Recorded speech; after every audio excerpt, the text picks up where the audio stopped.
De manhã cedo, despertei ouvindo ruídos suaves do lado de fora da nossa casa. Vivíamos com pouco. José, em seu ofício de carpintaria, passara o mês trabalhando para garantir a nossa viagem a Jerusalém. Era o 40º dia do parto, e eu já estava com saudades das orações e da convivência na sinagoga. Desde a última semana, nos preparávamos para a jornada, como mandava a lei. José havia comprado um par de pombinhos para ofertarmos ao Senhor, realizarmos o rito de purificação e apresentar Jesus no templo. A viagem foi tranquila. Eu brincava com Jesus durante o caminho. José ia à frente da comitiva e eu mais atrás. Conforme nos aproximávamos, dava para sentir o cheiro do azeite, do pão e escutar o barulho dos comerciantes. Era uma sensação de paz e, ao mesmo tempo, de temor chegar diante das grandes muralhas. Eu recordava tudo o que Deus tinha me feito até ali, das maravilhas que Ele, o Senhor, havia realizado no coração de sua pobre serva, da misericórdia que se estendeu sobre mim e sobre minha família. Quando entramos no templo, éramos apenas um casal pobre a mais, fazendo cumprir a lei de Moisés. Íamos daqui para ali, levados pela multidão. O olhar de José estava atento. Depois da longa jornada em fuga pelo Egito, com medo do que poderia nos acontecer, depois da matança promovida por Herodes, vivíamos uma tranquilidade sempre atenta. Mas não estávamos ali no templo por nenhum sacerdote ou nenhum escriba. Estávamos para cumprir a lei. Nosso filho cresceria em graça e bênção à luz do Senhor. Assim que deixamos a nossa oferta ao sacerdote que cuidava do grande altar, um homem de nome Simeão veio até nós e seus olhos brilhavam olhando para Jesus. José, em um ímpeto de proteção, quis afastá-lo, mas senti em meu coração que deveríamos acompanhá-lo. Simeão era um velho conhecido dos habitantes de Jerusalém, e Deus prometeu a ele que não morreria sem antes contemplar a face do Messias prometido. Isso nos contou Ana, filha de Fanuel, da tribo de Aser. Ela, que estava sempre no templo, acompanhava Simeão naquele dia. Ambos já estavam em idade avançada, quase como meus pais. Falei com José e entreguei Jesus nos braços de Simeão. Ele parecia não acreditar que estava segurando aquela criança. Me confidenciou que naquele dia não iria ao templo, mas num impulso interior decidiu ir, e agora entendia o porquê. Simeão foi para a frente da porta do pátio dos homens, ergueu Jesus, e naquele momento as lágrimas caíram do meu rosto. Meu filho ali, erguido por um desconhecido, em frente ao grande altar, como oferta agradável. Simeão pronunciou palavras tão bonitas. Os meus olhos contemplam a salvação. Então agora sim eu posso partir em paz. Este menino será a luz que vai iluminar Israel. Ana louvava a Deus e abordava um e outro que passava, falando de Jesus. José ainda estava apreensivo, não queria chamar a atenção, mas sorria suavemente para mim, segurando em meus ombros enquanto presenciava tudo aquilo. Então, Simeão terminou as orações e me entregou o menino. Quando se virou e me olhou, sua feição havia mudado. Em suas palavras, senti o mesmo peso quando soube que Herodes havia decretado morte aos inocentes. Seu filho será causa de contradição, será a causa da queda de muitos, mas também muitos se levantarão ao vê-lo e aprender com ele. Entretanto, para ti, será como uma espada de dor que vai transpassar seu coração e sua alma.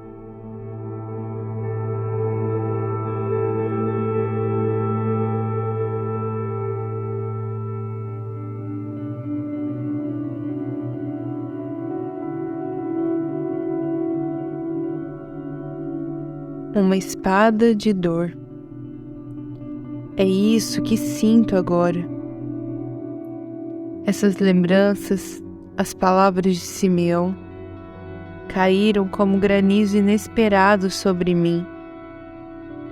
Ver meu filho tão doce e tão firme ali, pendente daquele madeiro. Um corpo sem vida, açoitado e machucado. Carne viva, transpassada por uma lança, tal qual o meu coração.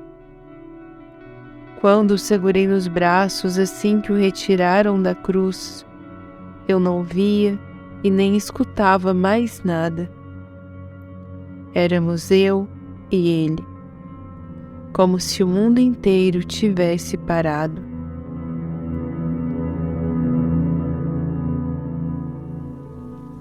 Naquela tarde cinza, escura como a noite, em meio à chuva, segurei o corpo do meu filho que tantas vezes acalentei. Lembro-me das suas conversas com José, em dias em que se fazia aprendiz do pai. Ah, se José visse tudo isso acontecendo! Se ele soubesse que as palavras de Simeão seriam cumpridas tão cedo. Eu já não suportava mais o cansaço daquelas horas que pareceram dias. Passei a noite em claro, andei por becos e vielas, vendo meu filho ser açoitado, carregando às costas um madeiro pesado, caindo, levantando. Eu só queria que ele descansasse. Com ele ali, morto, as turbas e as zombarias cessaram. Eu o olhava, e não fosse pelo corpo chagado, poderia dizer que estava dormindo. Assim como fazia em casa, em dias que chegava exausto de andar e pregar. Nesses dias, ele me abraçava. E agora era minha vez de abraçá-lo. Chorei muito. Mas no meu coração, ali, no mais íntimo, eu tinha uma certeza. Eu precisava manter viva a chama da fé.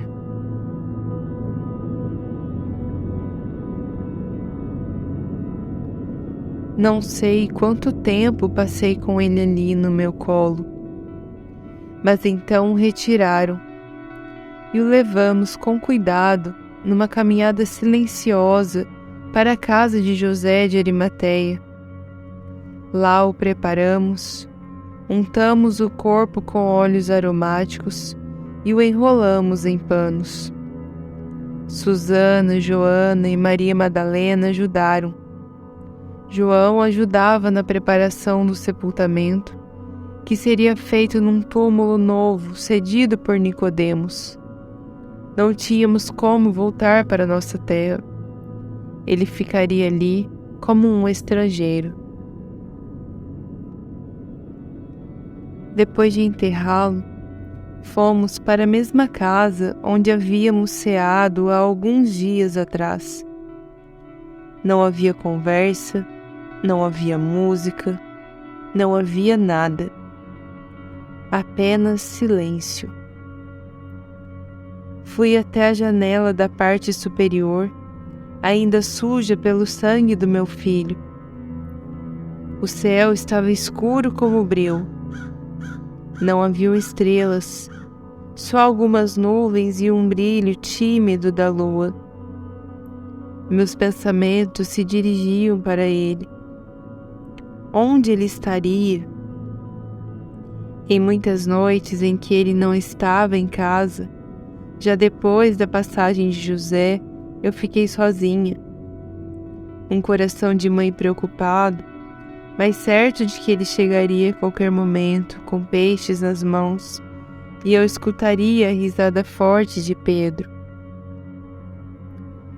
Naquela noite em que o deixamos sepultado, o sentimento era semelhante, mas com uma diferença. Eu já não sabia como voltaria, como ele cumpriria sua promessa. Ele ia fazê-lo, disso eu tinha certeza. Mas como, nem eu e nem ninguém conseguíamos responder. E foi com esses pensamentos que, recostada no parapeito da janela, abatida, cansada e sozinha, eu adormeci.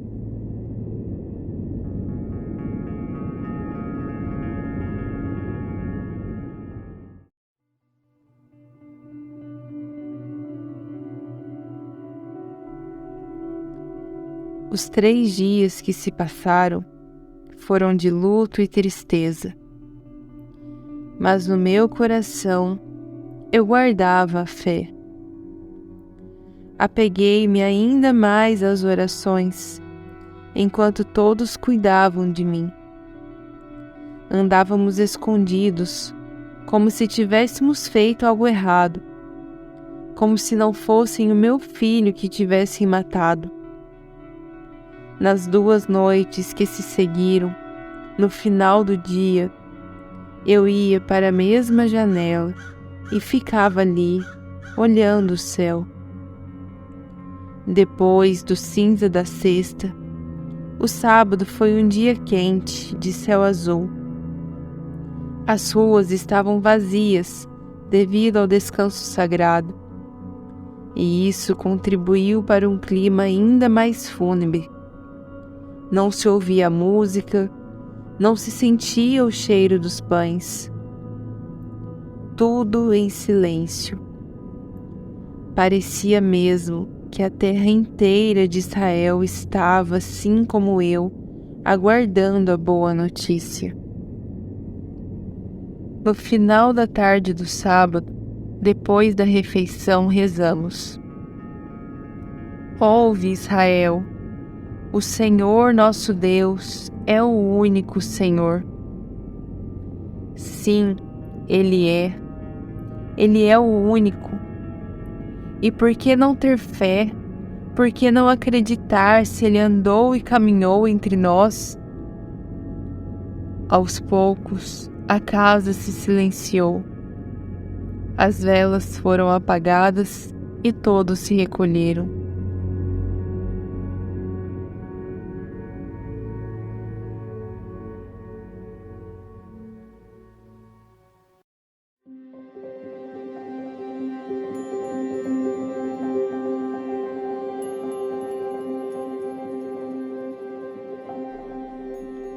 Já passado das 4:30 ou 5 da manhã do domingo, uma leve brisa balançou as cortinas da janela e tocou meu rosto. Abri lentamente os olhos. Não havia raios de sol, mas no horizonte, lá ao longe, se podia ver a manhã que se ia descortinando. Meus olhos iam se acostumando ao despertar, quando, aos pés da cama, sentado, estava ele. Emudeci. Queria gritar, mas não saía a voz. Estava paralisada como uma estátua de bronze. Ele tomou a iniciativa, se levantou, veio até mais perto, me beijou. Um arrepio percorreu todo o meu corpo. Eu olhei nos olhos dele que brilhavam, e então a voz saiu: meu filho.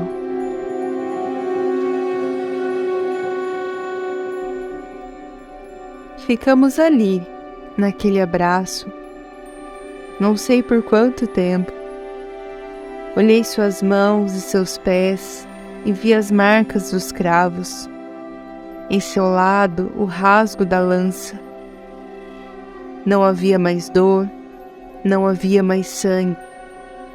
Ele inteiro era luz. Eu não precisava vê-lo, mas ainda assim, ele veio até mim por primeiro. Na obscuridade que envolveu os dias que tinham passado, entreguei-me plenamente ao Deus da vida. E agora ele estava ali, vivo, realizando plenamente as promessas de seu Pai. Escutei barulhos no andar de baixo. Maria Madalena, junto com as outras mulheres, iam ao sepulcro. Jesus seguia ali, comigo. Eu queria avisá-las, chamar e acordar a casa, mas tal era a atmosfera que me envolvia que eu nada fiz. Foi então que, findado o barulho, ele, se despedindo, saiu pela porta do quarto, deixando em mim a mais doce paz. Não me levantei. Fiquei ali. Não tinha por que ir ao sepulcro. Ele estava vivo. Veio até mim. Não precisava vir. Eu sabia que as promessas do Senhor não seriam em vão. Eu sabia que a espada que transpassou minha alma se quebraria naquela manhã, que as sombras da morte não seriam páreo para a glória de Deus. Ele está vivo. Ele vive. Jesus vive.